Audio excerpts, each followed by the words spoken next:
Kebohongan uang yang bikin lu miskin. Karena uang itu adalah mindset. Jadi, apapun yang ada di pikiran lu, itu yang bikin uang lu berapa. Jadi, ini gue akan bahas virus-virus yang bisa disebarkan oleh orang-orang miskin. Kebohongan pertama yang disebarkan oleh orang miskin adalah uang itu jahat dan orang kaya itu egois. Ini adalah ajaran sesat. Ya, karena uang itu adalah netral. Ini banyak banget virus disebarkan oleh orang-orang miskin, keluarga orang miskin, orang tua orang miskin, dan teman-teman orang miskin. Mereka bilang bahwa uang itu jahat. Lihat yang punya rumah bagus itu pasti adalah orang jahat. Dia pasti penjahat, dia pasti melakukan sesuatu tindak kriminal untuk mendapatkan uangnya. Lihatlah artis itu, dia bisa kaya ya, dia 30 tahun ngartis, dia pasti cuci uang. Uang itu netral. Uang adalah kaca pembesar. Apakah kalian gak pernah melihat ketika truk jatuh ya, bawa makanan, bawa telur, bawa apapun itu, ujung-ujungnya apa? Dijarah oleh orang miskin. Apakah ada orang yang punya uang banyak lalu jadi jahat? Ada. Ada yang punya uang banyak lalu jadi berbagi seperti Warren Buffett dan membagikan 99,9%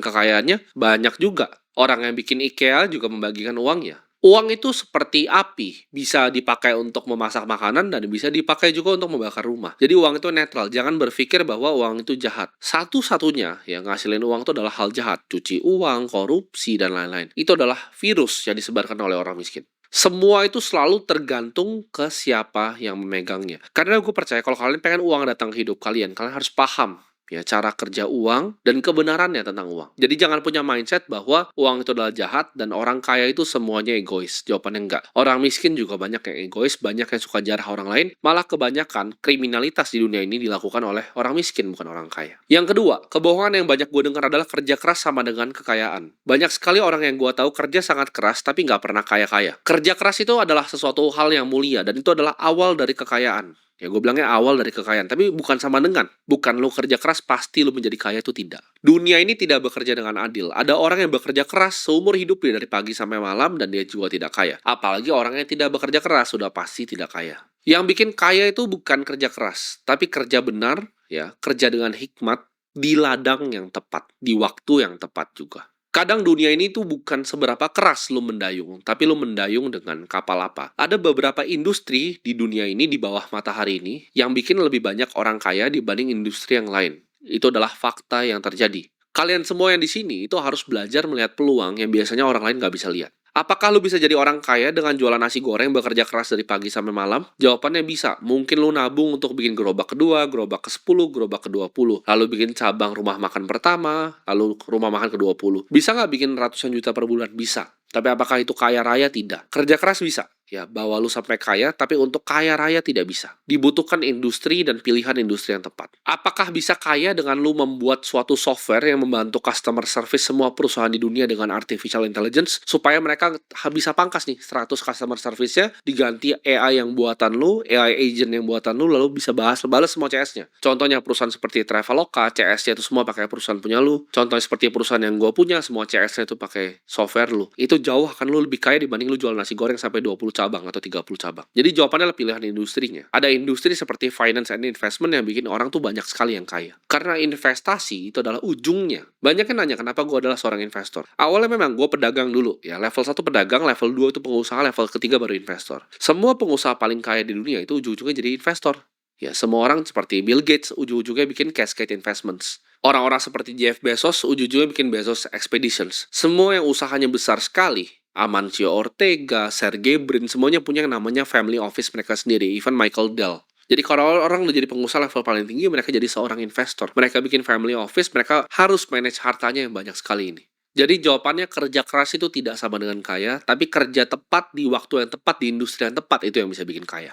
Yang ketiga, yang penting bisa nabung, nanti juga kaya. Menabung itu akan bikin lu jadi kehidupan yang stabil, bukan menjadi kaya. Gue kenal banyak temen yang quote-on-quote kita bilang cukup ya hidupnya, tapi hatinya justru penuh kecemasan. Yang dia lakukan hanya nabung, menabung, dan menabung. Tapi dia tidak pernah punya bantalan di hidupnya, bantalan investasi. Cukup itu dibangun di atas ketakutan, bukan kebebasan. Jadi orang yang cuma nabung tuh akan dapatnya cuma ketakutan, bukan kebebasan. Orang yang berinvestasi itu akan mendapatkan kebebasan. Dia, ya, gue bilang di sini, siapa mereka yang bisa membuat uang di saat mereka tidur, itu akan mendapatkan yang namanya kebebasan. Tapi menabung tuh cuma akan sampai cukup. Lu mau pengusaha, lu punya restoran besar, lu cuma menabung, itu kan cuma ujungnya cukup. Karena restoran yang lu punya, lu nggak tahu dalam 5-10 tahun lagi akan bangkrut atau tidak. Sedangkan seorang investor yang bijak, dia akan pakai uangnya untuk digandakan di saat dia masih tidur. Kaya itu bukan sekedar hanya hanya punya angka, tapi punya pilihan. Pilihan itu datang dari lu justru menggali dari cuman ibaratnya rasa aman. Lu cari resiko yang lebih. Karena berinvestasi, di saat lu decide, oke, gue mau menginvestasikan 100 juta uang gue. Itu ada resiko yang lu ambil. Dengan lu berinvestasi, let's say di sebuah perusahaan. Di sebuah perusahaan yang terbuka. Itu ada resiko, ya. Resiko kerugian yang lu bisa ambil. Sedangkan orang cuma main aman, aman, dan aman. Dia cuma nabung di bank, nabung deposito, aman, aman, aman, aman, aman. Uangnya ini akan cuman dia seumur hidup akan jadi cemas. Uangnya cukup gak? Uangnya cukup gak? Sedangkan orang yang mengambil resiko lebih,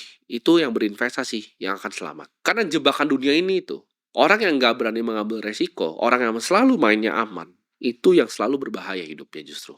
Keempat, mereka berpikir bahwa pendidikan formal adalah segalanya. Ketika mereka selesai kuliah, mereka selesai S1, mereka stop belajar tentang dunia. Banyak yang lo lihat S1 itu ujung-ujungnya tukang jualan gorengan, S1 ujung-ujungnya cuma jadi ojol. Kenapa?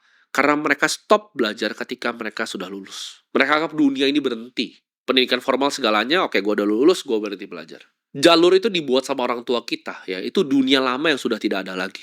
Dengan perkembangan teknologi seperti ini, ya, gaji yang stagnan, itu lu akan cepat untuk mati di hidup ini. Kalau lu cuma ikut arus, lu akan tenggelam. Lu harus upgrade skill lu. Lu harus up to date dengan semua teknologi terbaru yang terjadi di dunia ini. Belajarlah menanam skill baru sebelum lapar itu datang. Kebanyakan orang itu baru belajar ketika sudah harganya terlalu mahal untuk berubah.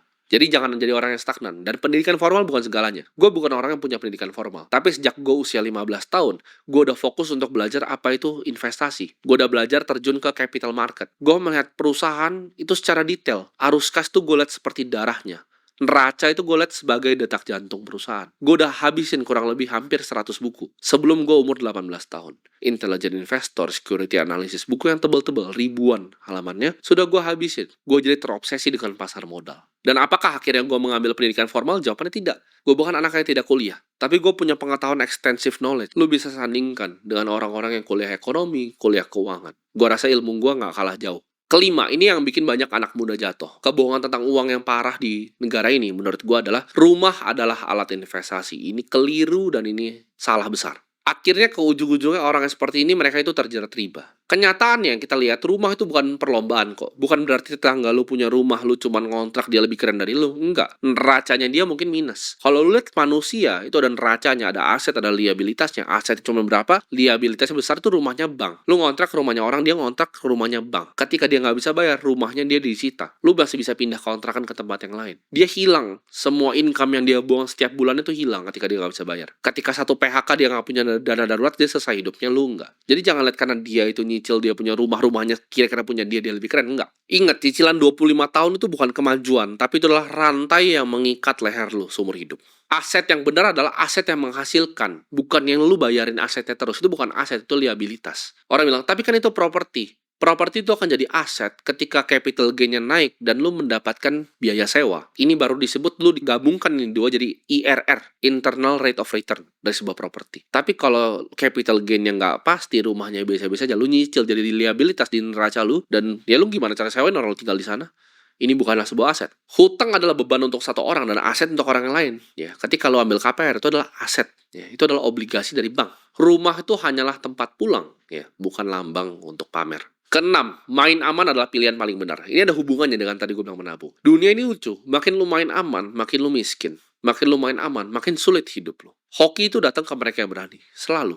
Saking takutnya kamu sama investasi, lu simpen semua uangnya ya di bawah bantal. Lu nggak berani berinvestasi di kripto, lu nggak berani berinvestasi di saham, lu nggak berani berinvestasi di bonds. Lu takut ya, lu takut belajar hal baru, lu takut belajar teknologi baru. Lu cuman simpen semua uangnya di celengan ayam lu. Main aman itu bikin lu tua tanpa hasil. Nggak ada orang besar yang hidup di dunia ini itu main aman. Alexander the Great itu nggak pernah main aman. Warren Buffett itu nggak pernah main aman. Julius Caesar itu nggak pernah main aman. Napoleon Bonaparte pun nggak pernah main aman. Tidak ada yang main aman dan di dunia ini jadi manusia yang diingat. Lu harus ingat ya.